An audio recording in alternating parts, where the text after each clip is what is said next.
We'll start with the Book 1, Canto 1.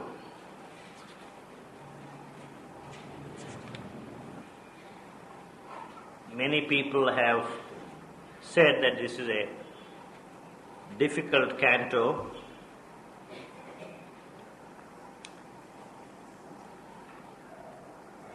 and it looks as if Sri Aurobindo has posed this question at the very beginning: if you can take this, the rest you can take. But the point is, it's not sufficiently realized how appropriate an introduction to the whole epic this canto is. Now, it will not be possible for us to look at this canto in any detail. It's about 10 pages of it. We have about 45 minutes. As you can see, it's called the Symbol Dawn. This is an introduction, the introductory overture, as it were, the introduction to the whole of the epic, which is itself a symbol. So therefore, if the epic is a symbol, the whole book is a symbol. The introductory canto has also to be a symbol, so it's a symbol dawn. What is being described here is the dawn of that particular day on which Satyavan was destined to die. Now, why did Sri Aurobindo begin the story at that point? This is a Western tradition. He respects what are called the three unities. If you really look at the entire epic, there is unity of time, unity of place, unity of action. The entire story takes place between one dawn and the following dawn. Everything takes place within 24 hours. All that is described here in 720 pages is a story that takes place within 24 hours. It takes place also on the verge of the forest in which Satyavan and his father had their hermitage. It is there that the story takes place. And the action, there is also unity of action. There are no upakhyanas here, there are no side stories, subsidiary stories. There is one simple story of Savitri meeting Satyavan and there finding love together, and the god of death snatching Satyavan away from Savitri, and Savitri claiming Satyavan back for her and for the earth. This is the story. Now, Sri Aurobindo begins midway. Not with the birth of Savitri, not with the birth of Satyavan, not with the birth of Ashwapati, but the dawn of that day on which Satyavan was destined to die. So the first part of this canto, which has 341 lines, and the first section ends on line 185. That is a description of the dawn of that particular day. Now, why is this description of a dawn difficult? What makes it difficult? Well, it makes it difficult because in the whole of the English language there has been no attempt of this kind to write this kind of poetry. How is it different from other kinds of poetry? The primary difference lies in the fact that most poets primarily describe the outer scene in terms of metaphors, similes. They refer to the feelings, the inner aspects, but basically to embellish, to make prominent the physical scene. For Sri Aurobindo, the physical reality is only skin deep. It's a very thin layer, the physical reality. But Sri Aurobindo concentrates on the physical reality. He describes the physical reality in such a way that a multi-layered inner reality automatically unveils itself. Other poets describe the inner reality so that to make the outer reality more prominent. In Sri Aurobindo's case, exactly the reverse happens. And this is true of the epic as a whole. Because Sri Aurobindo was not primarily interested in telling us the story of Satyavan and Savitri, which every Indian knows. He was interested in using this story as a framework for the great message, for the great vision that he had to deliver. So, on the one hand, he is telling us the story. This is Satyavan, this is Savitri, this is Ashwapati, this is what they did, this is what happened to them. But in saying that, in describing the story, a whole world of realities is opened up. All the major problems that confront man in the 20th century, man's past, man's future, do we have a future at all? If we have a future, what kind of a future is it? What is the explanation for all the inadequacies, the play of ignorance that you see all around us? If you are realistic, if you really look at life, look at fate, look at all the suffering, the turmoil, the clashes, is there still a place for a God, or is God only a fiction? All these questions which rise in our minds, Sri Aurobindo in fact is providing answers to these questions. But he is not directly doing it. What he is doing is telling us a story.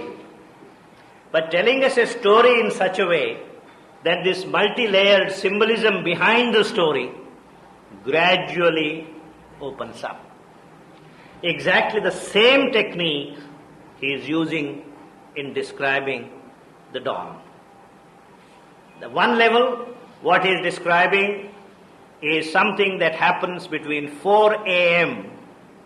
and about 6:15, 6:30 a.m. What is called the Brahmi Muhurta. When in South India, the pujaris ring the bell of the temple for the first time.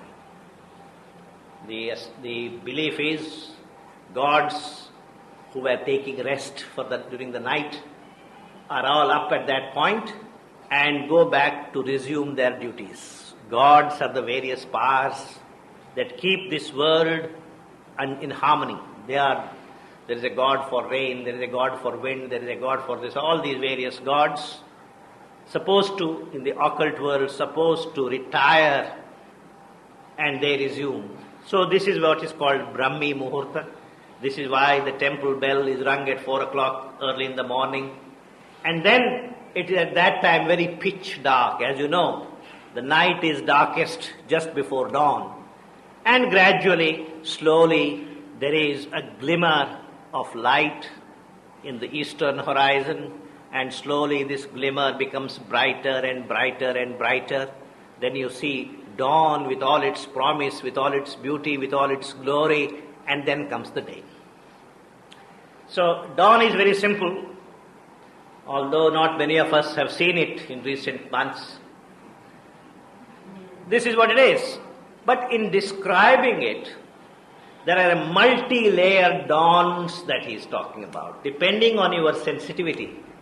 You can see here a physical dawn, a psychological dawn, an occult dawn, a spiritual dawn, the dawn of consciousness in this creation, in this very world. All these things are suggested. But what is Sri Aurobindo practically doing? Really, what is he doing? He is describing the dawn of that particular day. Now, to bring this richness into the English language, describe the outer scene in a way that a multi-layered inner reality is revealed, is in fact reversing the ordinary poetic process. And that is what makes Savitri difficult to the modern reader. But if he has to deal with Sri Aurobindo, he has to learn how to deal with this kind of poetry. As I said, since the entire epic is not primarily the narrating of a story, but narrating the story all right, but with the purpose of bringing out the symbolism behind the story, exactly the same technique is used here. He is describing the dawn of that particular day, but in a way which suggests many, many dawns. The dawn of consciousness in you, the dawn of spiritual illumination in you. Basically, anything that is symbolized by light breaking into darkness. That is the coming of light into darkness. That's what dawn is. So, this is the richness, depending on the richness of your inner life, richness of your imagination. You can create these several dawns, and that's what Sri Aurobindo is doing, and this is part of the difficulty. And Sri Aurobindo himself was aware of it, and one of his letters he has written, the whole of Savitri is, according to the title of the poem, a legend that's a symbol. A legend that's a symbol. And this opening canto is, it may be said, a key beginning and announcement. It's a key beginning and announcement of the beginning of this legend, which is a symbol. So understood. See, many people have said, why does Sri Aurobindo have to write 5 pages to describe a dawn? Dawn is a dawn. We have seen all dawns.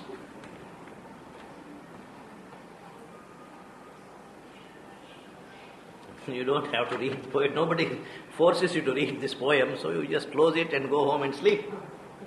Dawn is not meant for you. If he is trying to do this, he says, so understood there is nothing osseous or unnecessary. Many people have said, all these details, were they necessary? Couldn't he have given us a more snappy, a more kind of, maybe a paragraph, graphic description in one paragraph? Would that not have served his purpose? Sri Aurobindo's answer is no, that would not have served my purpose. That's why he's saying, so understood there is nothing osseous or unnecessary. All is needed to bring out by suggestion some aspect of the thing symbolized, and so start adequately the working out of the significance of the whole poem. The point I am trying to make, which I made in the very beginning, that in whatever way you look at it, the first canto is one of the greatest things he ever did, and as an introduction to this epic, he could not have written anything better. It is difficult for poetry readers of the ordinary kind of poetry, but if you can cultivate a taste for this poetry, if you know the technique, then things become easy.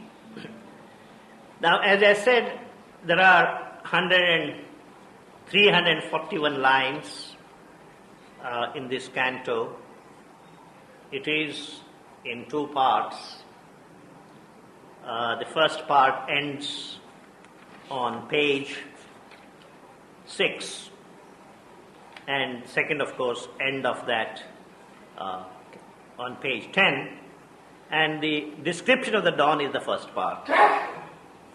Now, before many people have studied this canto in some detail, and one of the students has pointed out something very interesting. If you look at page 6, you will find there the first line, the very second word, is Savitri. So Savitri is introduced right in the middle of that canto.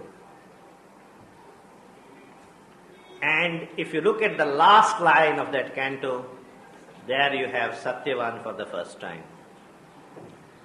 So Savitri, and Satyavan, the way they are introduced. Now it is not as if Sri Aurobindo was counting with a computer. Now how many lines have I written? 180. Now I must introduce Savitri. That's not the way it goes. This kind of poetry comes from a depth or height of perfection, where these things are automatically provided for. If you have a taste for these things, you can take up the study of Savitri and see what kind of complex rhythm, what kind of patterns that he has built up. And the same student has pointed out something very interesting. Why should the first canto have 341 lines? 341 is neither here nor there. But he points out, look at page 11 and look at line 25 on page 11. Those of you who have the Vak edition will have line numbers also. And line 25 reads this way: 12 passionate months led in a day of fate. So at that point, 12 passionate months of Savitri's married life are completed. How many days do we have in a year? So 341 lines of the first canto and 24 lines of the second canto makes it 365.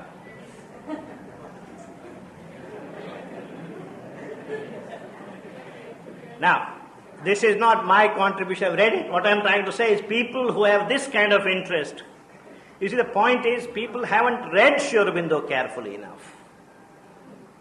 If 1/10, 100th the effort that has gone into Shakespeare scholarship had gone into Sri Aurobindo, the world would have come out much richer. People aren't looking at it. People like me who are not particularly qualified are the ones who are talking about it. And if you see it, I'll show you similar things later on. Let us talk about the first part, which is the description of the dawn. And the very first line, it was the hour before the gods awake. Setnaji has a brilliant article on this, which came out some years ago, which is included in the Rainbow, what's the collection of essays? Sun and the Rainbow? Anybody here? Yeah, there is an article of his on this description of the dawn, worth reading.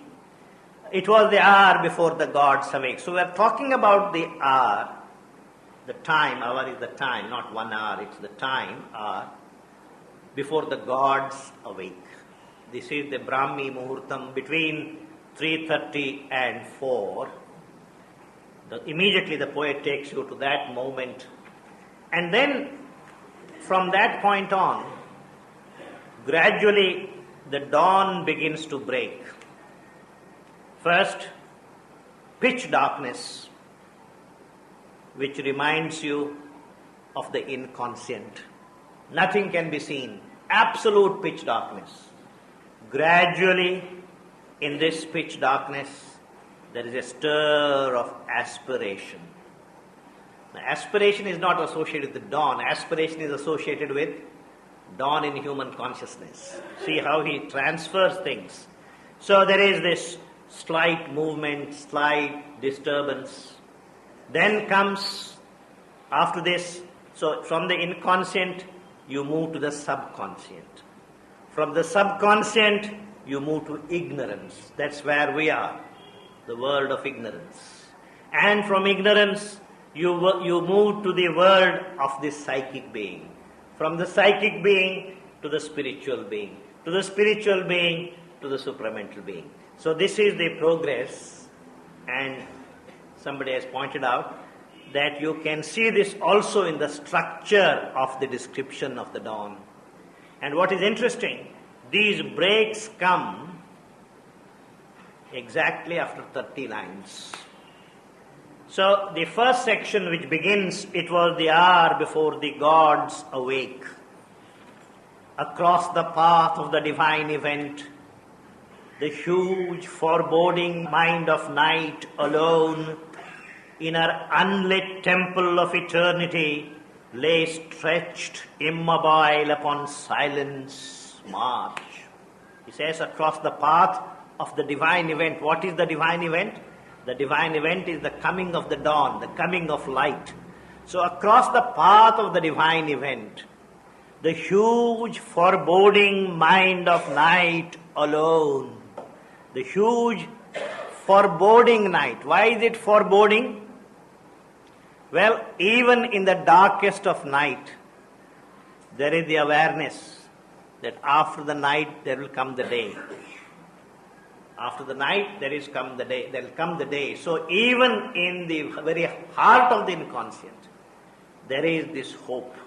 And that the night doesn't want. The night doesn't want to end. The night doesn't want the light to come. So the coming of night for the coming of light for the night is something disastrous. And that's why he uses the word foreboding. Foreboding is generally used for something unpleasant happening. Foreboding. Evil forbidding. For the night, the coming of the dawn is a forbidding. So he says, the huge foreboding mind of night alone in her unlit temple of eternity. The inconscient is still a temple of eternity. Sri Aurobindo doesn't want to compromise anywhere, you see. It's still a temple of eternity.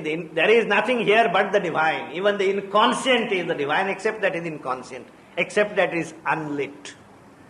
So even the inconscient is divine, but except that is unlit. So he says, in her unlit temple of eternity, lay stretched immobile upon silence march.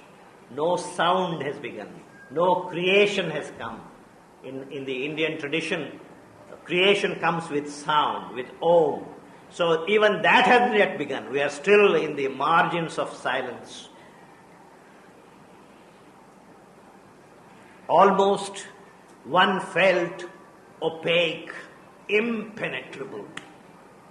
One felt the darkness was so thick, you felt you could dip your hand into the darkness and grab a handful of that darkness. That kind of inconscient. You see, the inconscient for you and me is a word. It's just a word. But for a mystic, the inconscient is not just a word. The inconscient also is a living reality for the mystic. So Sri Aurobindo very often says in his letters, when I talk about the inconscient and the darkness, they think I'm just using abstract words. For me, nothing is abstract. All these things are concrete realities. He says at one point, he was here on the first floor and there was somebody on the ground floor or the entrance of the ashram who was in great rage against Sri Aurobindo for some whatever reason. Sri Aurobindo says that I could see his anger climbing up the stairs. So the mystic's ability to see things is a totally different thing. You see, our expectation is that Sri Aurobindo should be like us. His expectation is that we should be like him. Which would you prefer? So surrendering yourself to this kind of poetry is a discipline in trying to be like him. And so developing sensitivity to this kind of poetry enables you to do that. It's not simply a matter of speaking. So he says, almost one felt opaque, impenetrable in this somber symbol of her eyeless muse, the abysm of the unbodied infinite. The darkness he describes as the abysm of the unbodied infinite. A fathomless zero occupied the world. And fathomless, bottomless zero occupied the world. If you have time, if you sit down and read it loud to yourself, there is so much here. It's not all so difficult. Oh, it's difficult. Our first page I have not been able to get across. You haven't even washed your face clean before you sit. First be awake, alert, and read. And if you do it, as I said, it will slowly, gradually open itself. Then on line 30, the second movement begins. So we don't have time. Then something in the inscrutable darkness stirred. This is the last line but one on that page. Last line but one. Then something in the inscrutable darkness stirred. A nameless movement, an unthought idea. See how he describes a nameless movement, an unthought idea, insistent, dissatisfied, without an aim. There is some vague disturbance even in the inconscient. You don't know why, you don't know what it wants, but it's somehow not happy. You see, that's the human condition, isn't it? We don't know what we want. There is some vague unhappiness all around. Something that wished but knew not how to be. Something that wants to take a concrete form, but don't know what form to take. A throw that came and left a quivering trace, etc., etc. The next 30 lines is a description of the first stir in this inconscient. This may be called also, in our case, the first stir of aspiration. The next movement begins 30 lines later on line 60. So 30, then 60. A scout in a reconnaissance from the sun, it seemed amid a heavy cosmic rest, the torpor of a sick and weary world, to seek for a spirit, soul, and desolate, too fallen to recollect forgotten bliss, intervening in a mindless universe. Its message crept through the reluctant hush, calling the adventure of consciousness and joy.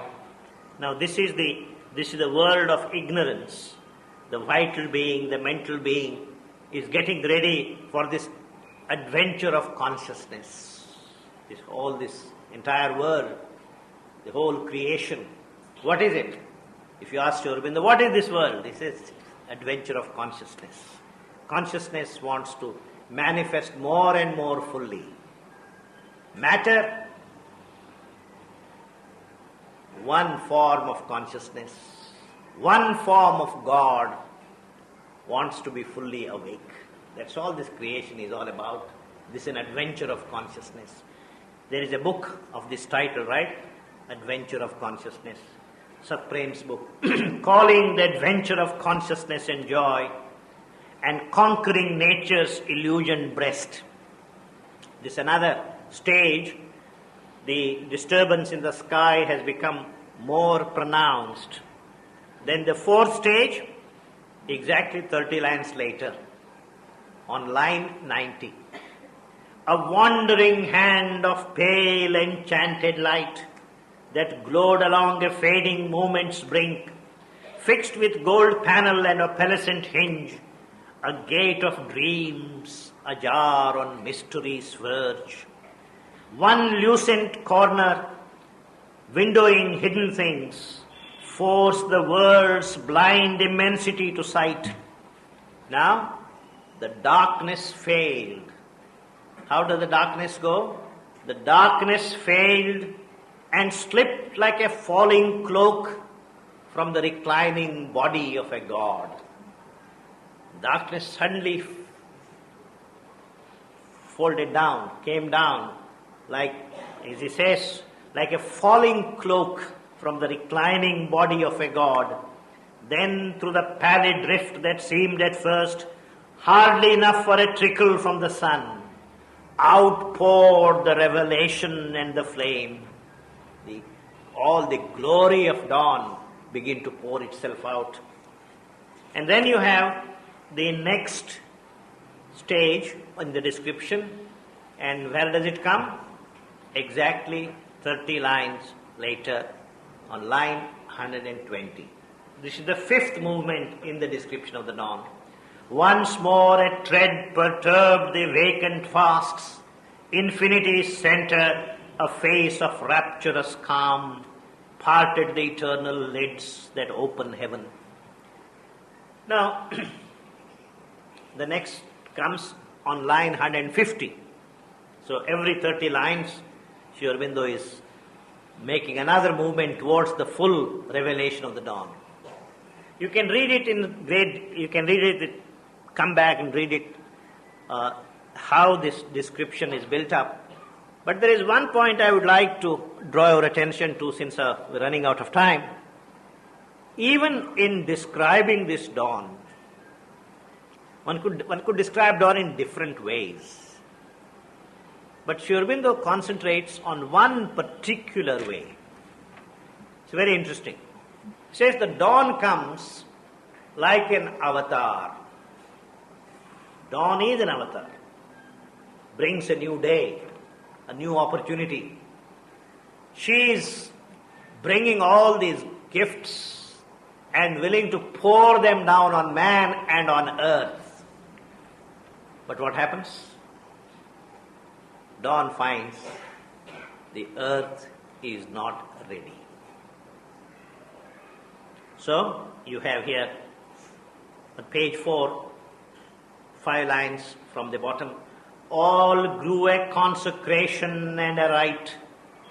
Air was a vibrant link between earth and heaven. The wide-winged hymn of a great priestly wind arose and failed upon the altar hills, etc. And then you have the description. The whole earth, as it were, is standing in adoration, looking at Usha, the goddess of dawn, welcoming her. Exactly 30 lines after line 90, the 120 to have 150 line. On line 150, suddenly you find the dawn feels unwanted. Then the divine afflatus, spent, withdrew, unwanted, fading from the mortal's range. A sacred yearning lingered in its trace, the worship of a presence and a power, too perfect to be held by death-bound hearts, the prescience of a marvelous birth to come. And then the poet adds, only a little the God light can stay, spiritual beauty illumining human sight, lines with its passion and mystery matter's mask, and squanders eternity on a beat of time. As when a soul draws near the sill of birth, adjoining mortal time to timelessness, a spark of deity lost in matter's script, its luster vanishes in the inconscient plains. And this stage of the description ends on line 179. That is where the description of the dawn ends. Now, the point I am trying to make is, before Sri Aurobindo comes to the conclusion, the end of the dawn, he makes this point that the dawn felt unwanted. Dawn brought the gifts to give to man, but found man didn't want it, so dawn withdrew. Now, this is one of the central themes in Savitri. And this is something that I have been talking about in various different ways. God's light comes down to earth. It has come down several times. But man has not accepted it. A few people, some people, 5, 10, 15, 25, 30, 50 people, you look at the world around you and say, is this the world? Is the world still what it is after God's great gift like Ramakrishna Paramhans? Is this the shape of the world after somebody like Raman Maharshi? After somebody like J. Krishnamurti? If you look at the world, did this world have all these people? And did this all that the world got out of them? How many more Ramakrishnas will have to come? How many more of these will have to come? When will the world recognize this? This is the problem. 10 people, 100 people, 1,000 people, 10,000 people, suppose are influenced by the coming of a Ramakrishna. In the world's population, what is 10,000? The root cause of all these things, man's reluctance to accept light. Can that be changed? And Sri Aurobindo said, until that can be done, until that is done, my yoga is not complete. Once that is done, then man will have no option but to accept light. Until then, light comes, feels unwanted, goes back. So the aim of Sri Aurobindo's yoga is to make sure that man has this capacity to accept light, to recognize grace when it comes. So this is the message.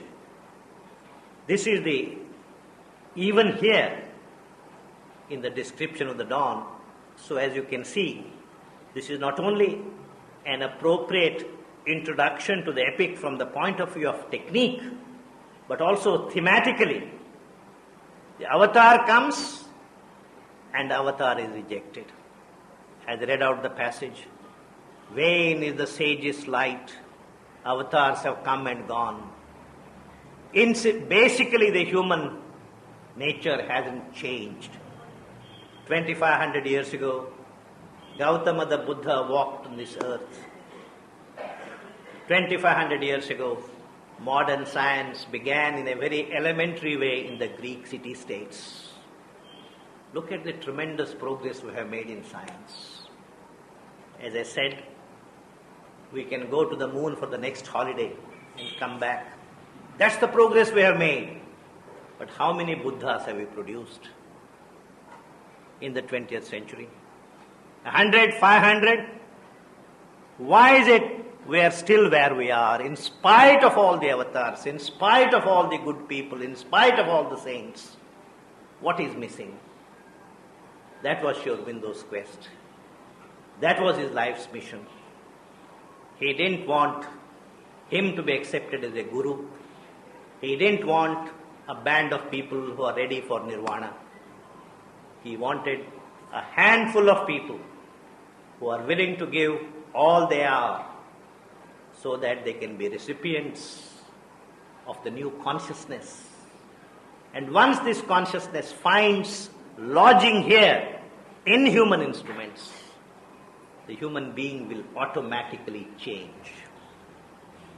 Strife, discord, hatred, exploitation will be alien to human consciousness.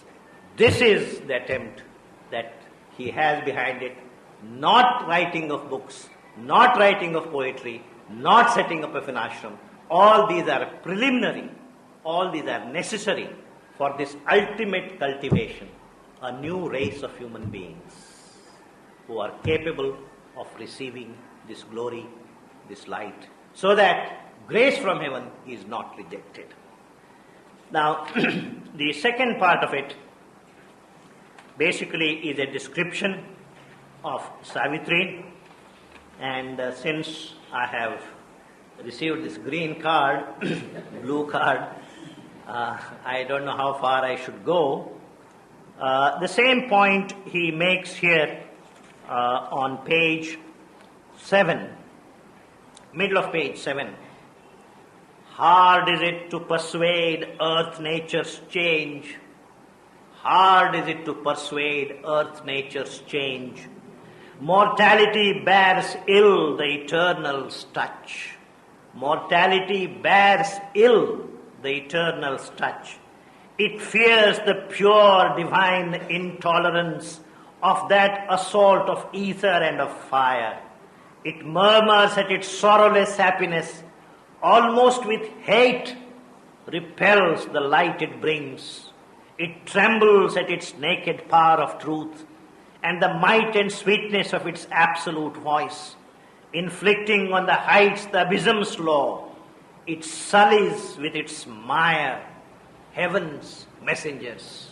Heaven's messengers come, they are sullied with mire. It sullies with its mire heaven's messengers. Its thorns of fallen nature are the defense. It turns against the Saviour hands of grace. It meets the sons of God with death and pain. We worship the sons of God after we have buried them. We raise great temples. We lay little big statues. Look at all the pathetic statues of Gandhiji if you find everywhere. Finished. It's all gone. We have never made statues of it. This is what has to change. And this second part, as you will see, is a beautiful description of Savitri on that day and how Savitri gradually she was also sleeping like everybody else, and she wakes up, as you see on line 186, and Savitri too awoke among these tribes. When everybody woke up, and all these people, Sri Aurobindo calls them tribes, we're all like tribals, whereas Savitri is the only human being in that tribe, and she describes how she is different, how Savitri is different from other people. This is the description.